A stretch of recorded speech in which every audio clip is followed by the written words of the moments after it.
Today we'll be discussing narrative marketing and information warfare with Deb Lavoy.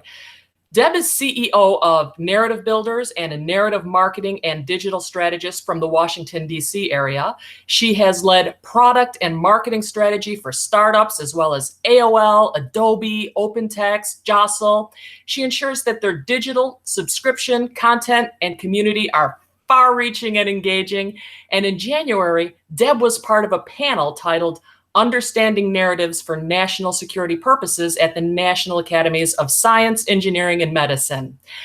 Now, Deb's going to kick us off today by talking about narrative warfare for around 20 to 25 minutes, maybe, and then we'll close by asking your questions, so please engage. And this means if you're watching live on YouTube right now, be sure to log into your Google account so you can type in your questions in the comments.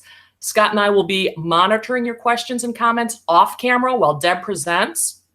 And then at the end of Deb's talk, we'll pop in, we'll have an interactive discussion. So right now, Deb is going to take over. So please, Deb, take it away. Thanks, Laura. Let's see if I can make this work the way it's supposed to work.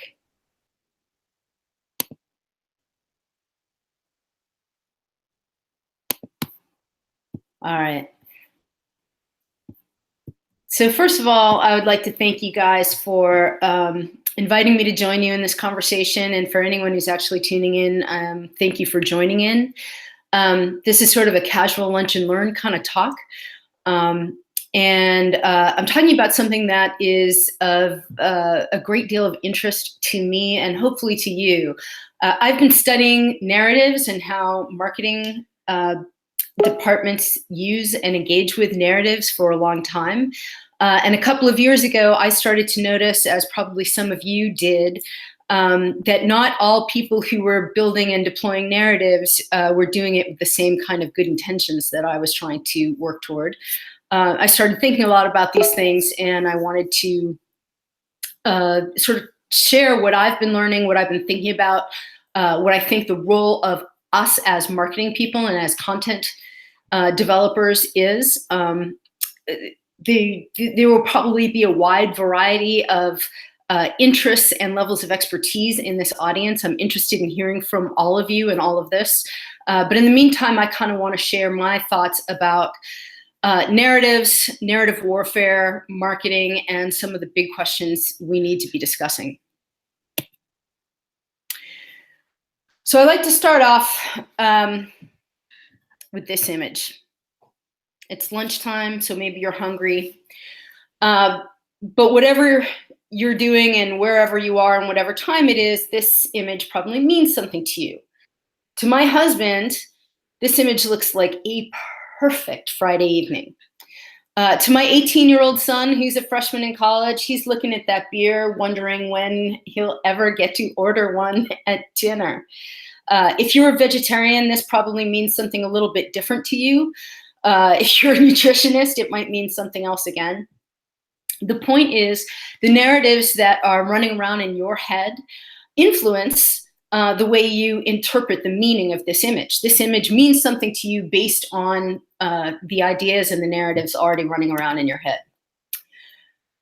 So here is my definition of a narrative. You're going to hear a lot. I'm going to skip why it's so important to have a precise definition of narrative. You'll hear a lot of different narratives, different definitions of narrative in the wild, but this is my definition, and of course I think it's right because it's mine. It's this: a narrative is an interconnected set of beliefs that influence how we interpret the meaning of things. This is a pretty famous example of a narrative at work, right? If you are an optimist and you generally feel that the world is a happy place, you will tend to think that this glass is half full. If you are a pessimist and you generally think the world is not a good place, then you will tend to see this glass as half empty. So narratives also help us make sense of complicated things. When things get really complicated, there's too much going on, we're not really able to interpret these things. Narratives help us make sense of the world, help us slot new information and new ideas into meaningful ideas in our head. a lot of people in the marketing realm, and really in the news realm, you'll hear the word narrative used a lot in the world these days. And very often it's used as a synonym for story. People use these ideas interchangeably. But there is a subtle but extremely important difference between story and narrative. So this is a narrative. I'm going to assume that most of you understand who or recognize these people. This is the bridge of the Starship Enterprise, the original Star Trek. If you watched the show at all, you will know that Captain Kirk was the noble leader. There's McCoy, there's Spock, there's the ship. The ship has technology. You know how the technology works. You know what their mission is, to boldly go where no man has gone before. This is a narrative. Now, when these guys go down to a planet and they're faced with some rock creature, that's a story.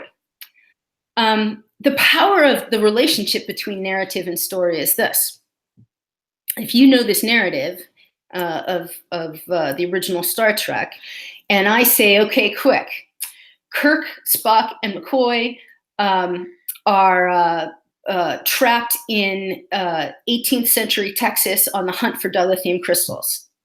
You, within 5 minutes, could outline more or less what the shape of that story is going to be, and the rest of that script would just be a matter of filling in the details. You can tell that story because you know the narrative. Great brands have always done this, right? Usually when I'm talking about how we construct these for commercial purposes, I go through lots of different examples. I talk about how we can measure their strength and all that. I love talking about how we build narratives, but that's not what this talk is about. But when we're going to talk about the power of narratives, we can talk about construction. As I said, I'm going to skip that for today because it's too much fun, takes too much time. We're going to talk about how we deploy and amplify narratives. Now, if you guys are in marketing, this should look relatively familiar to you, right? If you are trying to get a narrative or a message out into the field, first, you identify your target audience. You figure out what they like and don't like. You figure out how you're going to find them out there in, let's say, the digital world. You then take your message and your story and your narratives and you align the language that you're using to that target audience. Then you spend some time figuring out what works and what doesn't work to strengthen that. Then you use all kinds of digital techniques to amplify that, so that starts to echo and have a larger and larger footprint out in your marketplace and amongst your target audience. And then you do things like try to get people engaged in one message to engage with the next message, maybe come to your website, maybe sign up for your newsletter, whatever. You create this chain of action, chain of messages, chain of behavior. You might call that in the marketing world, you might call that a customer journey.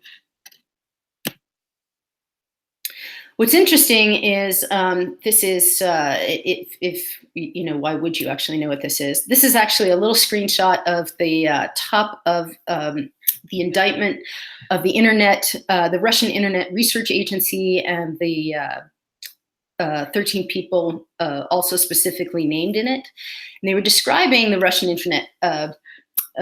Internet Research Agency in some detail within this indictment. And what's interesting is that the description of this place will probably look a lot like your marketing department. So the organization was headed by a management group organized into departments, including a graphics department, a data analysis department, a search engine optimization department, information technology, design, etc. I think that's pretty familiar to all of us. In other words, they were operating a lot like how we operate in the market, right? But they weren't just spreading narratives, they were spreading toxic narratives. So if we focus on the idea of toxic narratives as deliberately based on false or misleading information, we can start to differentiate those between, from non-toxic narratives or hopefully even constructive narratives, right?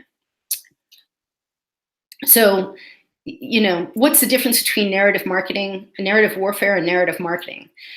So if you're out there in the digital world and you're trying to put target your audiences and engage them in certain narratives, you might have a social media manager or a community manager.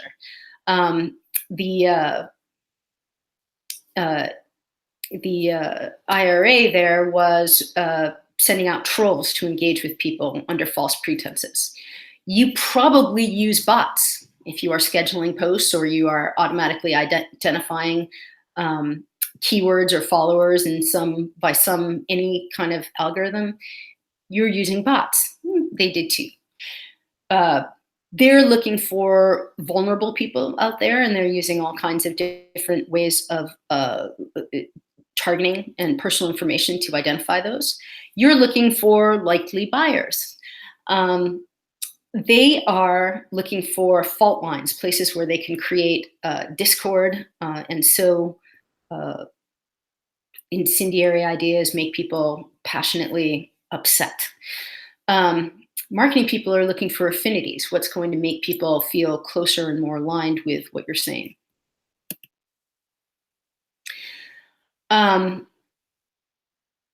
So, this is just sort of a bit of a diagram of, the different techniques that someone engaging in narrative warfare versus marketing might use. So you're targeting, you're aligning, you're strengthening, you are chaining to get people to follow you more deeply or get engaged in ever more, if you're in the marketing case, ever more relevant content. In the warfare case, ever more extreme content. Of course, the bad guys do some things that I like to think most marketers don't do, which is lie, impersonate, and steal. I think most of us would be willing to raise our hands and say, yes, we're not going to do these things.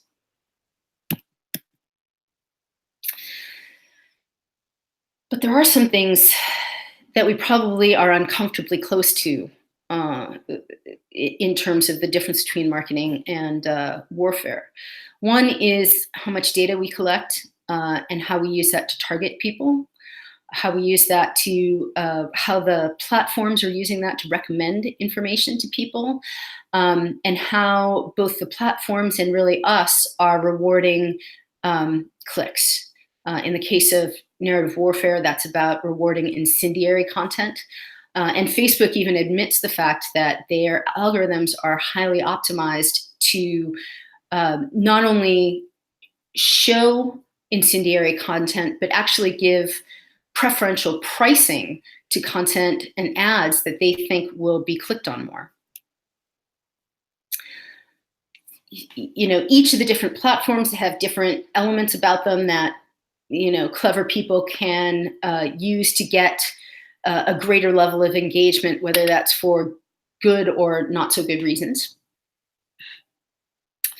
Of course, it's not just Facebook, it's not just Twitter, it's certainly Google. If you type in some search terms, there are some pretty horrifying results that automatically come up. Try some of these sometime, they're not pretty. Another technique that we're seeing out there a lot is this idea that I'm calling bubbling. It's sort of like a digital Truman show. So a media or political figure gets surrounded by bots in terms of the number of followers they get, the retweets, and the comments. And what's happening is that media or political figure is starting to see a world out there that isn't a true representation of the world. That media figure is getting surrounded by people who are reiterating false or misleading information and rewarding them for saying, what the people behind these bots want them to say. In other words, this is a way of isolating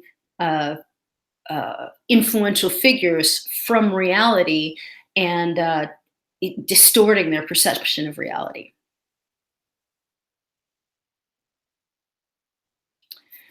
So why does it work? It It works because of the platforms and the level of data collection that's going on out there. It works because of the increasing complexity going on in our society and the increasing complexity of our international global world, which leads to polarization, which leads to a higher level of attention and importance on narratives. And it's also getting reinforced because of sympathetic media and political figures. So what can we do? Well, to varying extents and depending on the level of cooperation with the platforms, we can work to identify and block toxic campaigns. We can identify trolls. We can identify misinformation. There'll be a bit of an arms race around that, but it's something that we could do. We can inoculate the population by trying to increase their media literacy, by trying to help people identify fake news and be less vulnerable to fake news. We can create alternate narratives that are positive and supportive and help to repair help to reconnect people with truth and reality. We can help to give them a more aspirational view of the world, a more positive view of the world, a more hopeful view of the world. But then that's another kind of narrative warfare as well, the battle of the narratives. We can certainly support responsible media practices and support discussion about what responsible media practices are. We can promote civic discourse, which I think is actually an under-discussed opportunity here. But there's some other things that we can do too, particularly those of us who are in content marketing and marketing.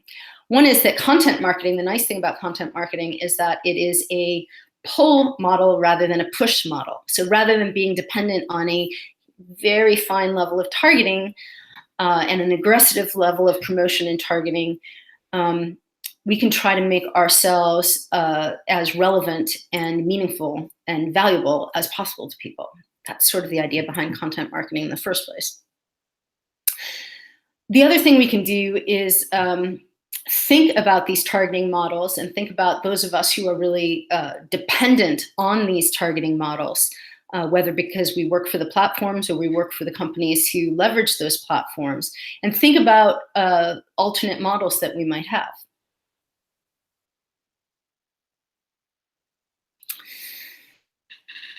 When we're trying to combat these toxic narratives, it's important to understand that facts don't really change narratives. You can have a battle of facts if someone has some completely, conspiracy theory that they are putting out there. You can combat that conspiracy theory with facts, and you may in fact change people's minds. There's quite a bit of research and evidence to suggest that you can help people recognize the truth of that one particular story or issue or event. But that doesn't necessarily change that person's underlying narrative. So the question is, what does change these underlying narratives? And of course, it's a pretty big topic to try to get into in a 20 or 25 minute talk here. But this is where people start to look at alternative narratives, in particular toxic alternative narratives, right? So FUD, that's most of you, if you are in content and marketing world, understand what fear, uncertainty, and doubt is. You probably understand what tribalism is, which is basically, tribalism is a little bit of a fraught word, but it basically means if my peers believe something, if my community believes something and they reinforce that thing and they encourage me to believe that thing and look at me funny when I suggest that something else is true, that's one of the things that keeps people stuck in their existing narratives or married to their existing narratives, and keeps that sort of fear, uncertainty, and doubt model rolling and active. One thing that has been shown to help people really question certain underlying narratives, certain underlying assumptions that they have in this world, though, is empathy. So there have been a lot of sort of small scale research and community experiments in this, whether they have to do with people of different races and cultures getting together and talking to one another. There's this fascinating group that I've become aware of that is a group of evangelical Christians and Muslims that are finding ways, though it be very difficult, of getting their communities to sit down for a meal with one another, and then following that to engage in some kind of community service together. And that is pretty effective at helping them to rethink how they have managed to villainize one another. And we've seen a lot of these sorts of things and these sorts of exercises across religions, across cultures, across people on different sides of, multiple different conflicts. The question is, how do we scale up this notion of empathy? If we're going to debate narratives in a constructive fashion, or if we are going to evolve and shift people's narratives in a constructive way, a certain amount of that is going to be debate and arguing your case and helping people to be rigorous in evaluating what they're thinking, what the arguments they're hearing are, and to be open-minded and to be questionable, to be questioning. On the other hand, open-mindedness is a two-way street. It's not just about being open-minded to the idea that there are other relevant and valid ideas out there in the world. Being open-minded means that you need to listen, and you need to be able to have meaningful discussions and dialogue about issues with people that you disagree vehemently with. And here's the thing. We are the marketing community. We are the creators of content. We are the creators of narrative. We are the deployers of narrative. And a lot of what we do is going to have a big impact here. We are the ones who look at these targeting mechanisms. We are the ones who figure out what works and doesn't work for people. And I think we have an opportunity, an unusual opportunity that we are not yet really taking advantage of, which is how are we going to influence what happens from here? How are we going to influence the business models? How are we going to use or not use data collection? How are we going to encourage or discourage regulation? How are we going to encourage or discourage the difference between encouraging and persuading people and manipulating people online?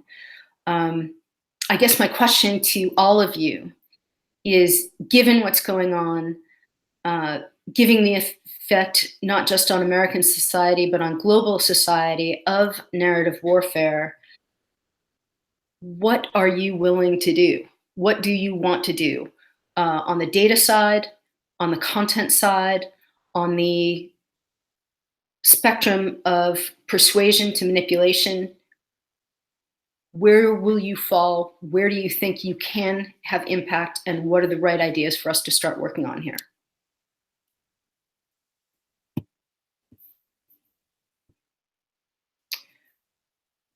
So that's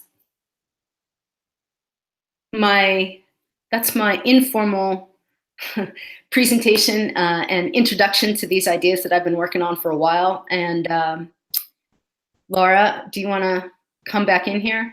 I do. One of the first questions that I had that I'm just going to pop right off, and you were talking about some of the, I'm just going to say it.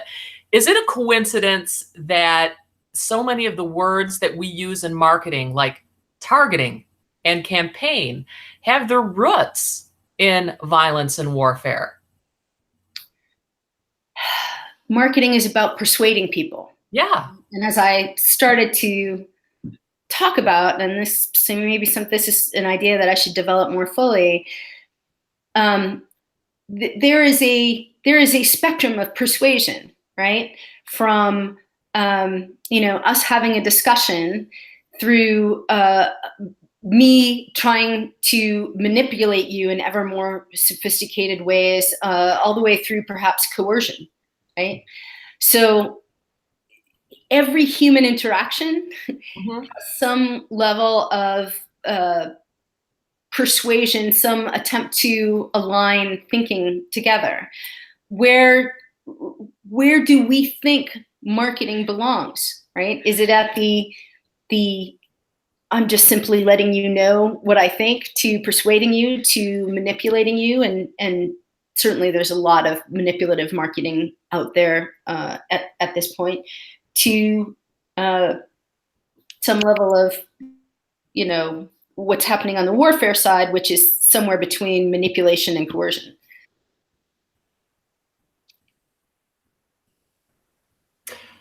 That's pretty solid.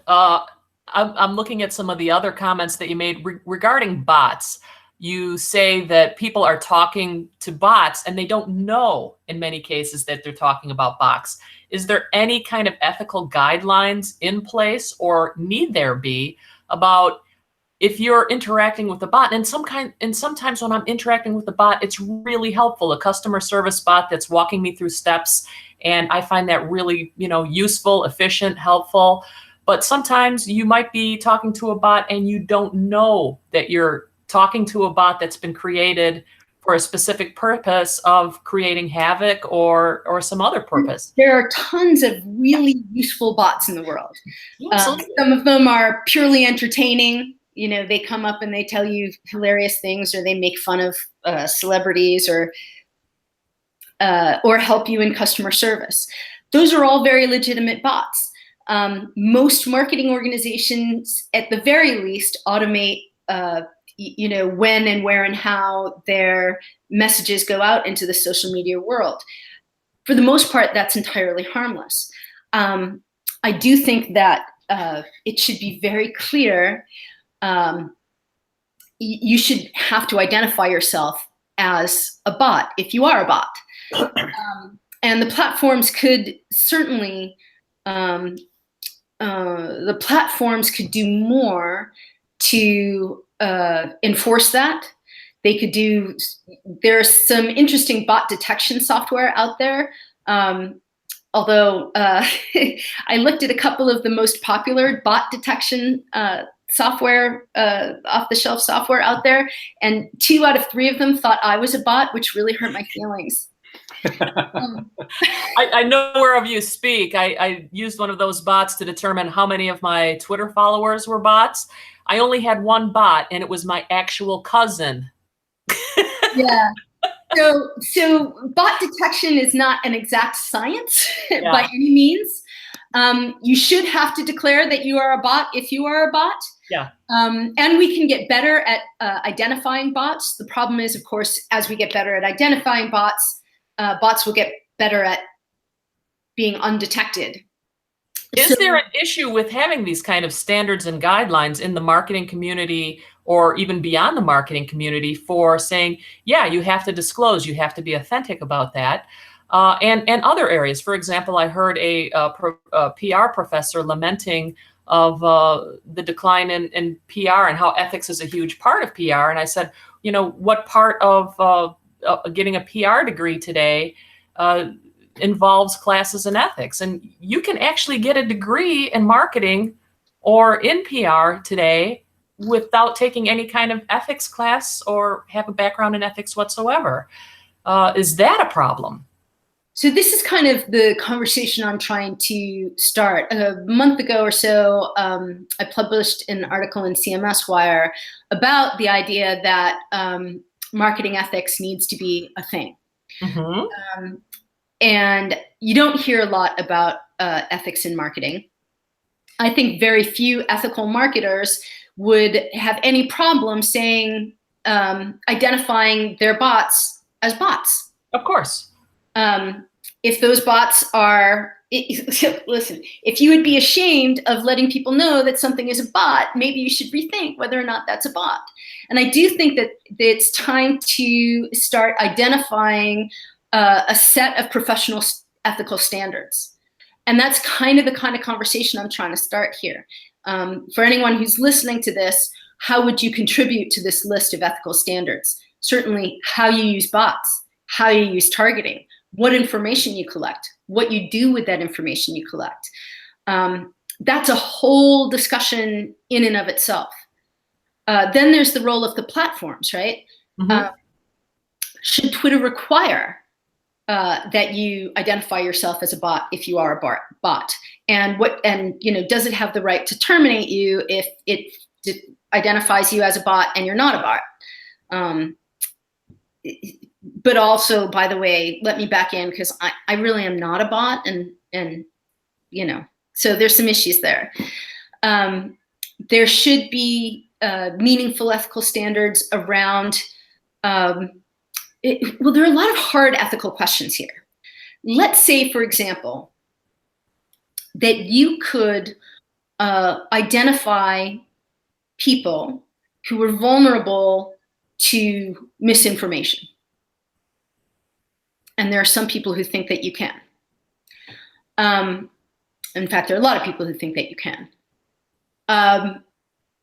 Is it ethical to target those people specifically with messages around how to detect fake news? I think that that's arguably reasonable. You could argue for that, right? Mm-hmm.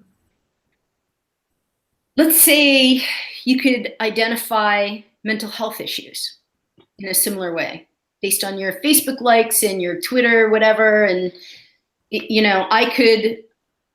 I have somehow, because of my great science knowledge or research, I am now able to discern whether you have mental health issues.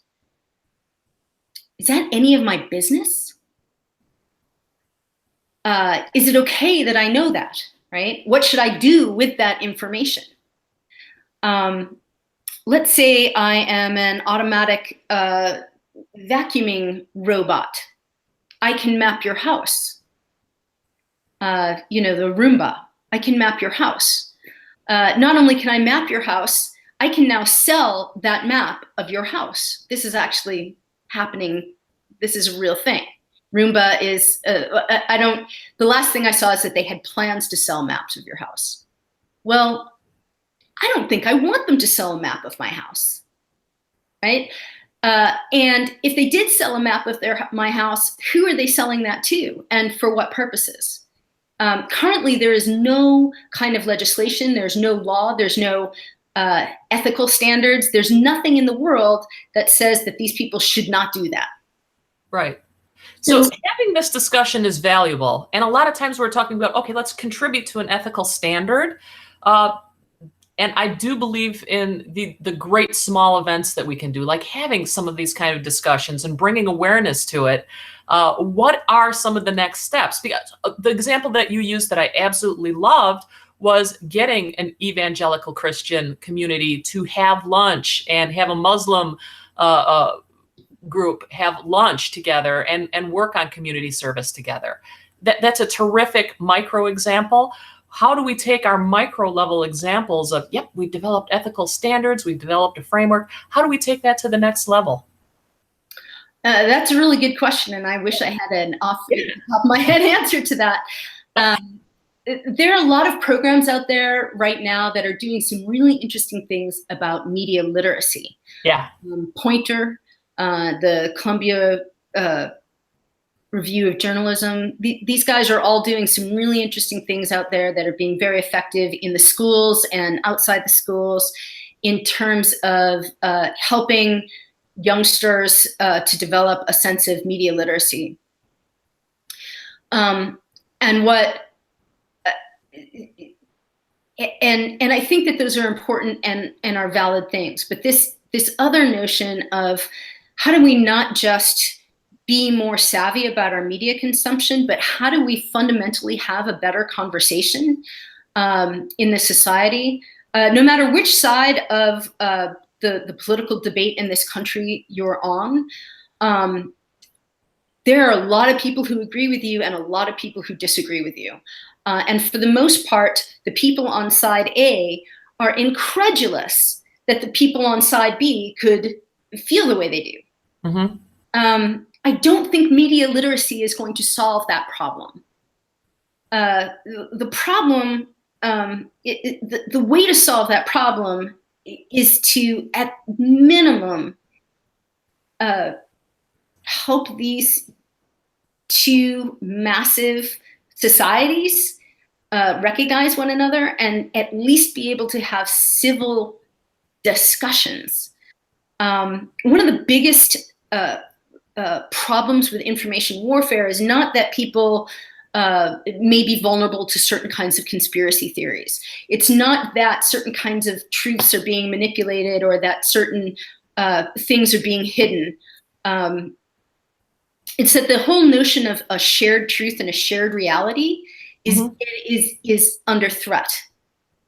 And a society can't have a meaningful dialogue. A society can't stand as a whole without some notion of shared reality, some notion of shared truth. And if the ultimate outcome of all of this narrative warfare and information warfare is that there is no single source of truth, if an air raid siren goes off in Hawaii and there is no way to find out whether it's real or not, that everyone trusts, that's a massive breakdown of society, and we can't, that's an existential threat to society. We can't function in such a world that we can't even understand whether a catastrophe is real or not. So while there's a lot we can do on the data side, we must have ethical standards. We need to reconsider whether the kinds of micro-targeting and data collection we do should be done at all. And if so, is there an ethical way to regulate and manage that? But we have to think even bigger and more broadly as a society. How are we going to keep a sense of truth? How are we going to maintain some undisputed realities in the world so that we can continue to have these conversations? I don't know how to scale up from, having a Girl Scout troop and another youth group come together and get to know each other better. But I know that if we don't try, we can't succeed. So what we need to do is start collecting ideas and trying stuff. Well, you did close by saying your presentation by saying, what are we willing to do? And as one person speaking, I think I will. Okay, I won't even say I think I will. I will ratchet up my empathy and compassion for other human beings in this world. We do need to close up, though. We're entering the 40-minute mark, and I want to thank you for coming here. Please follow Deb at narrativebuilders.com. She is also on Twitter and on LinkedIn. And Deb, is there anything else that you would like to close with before we say goodbye for today? Really, I think I'll go back to the last question on my deck, which is, what do you as an individual think you can do? And while we all want to be better people and have more compassion, in our work, that means taking specific, meaningful steps. Yeah. Are you going to use all of that targeting information? Could you collect less information? Could you, instead of trying to persuade somebody, maybe understand their point of view a little bit better. I don't know all of the answers to what we're dealing with here, but I'd very much appreciate you sharing your ideas with me.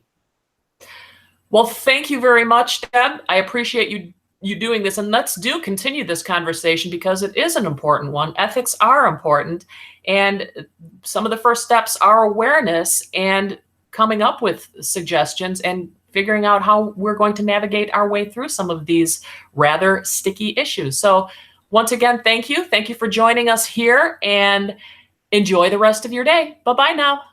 Bye-bye, guys.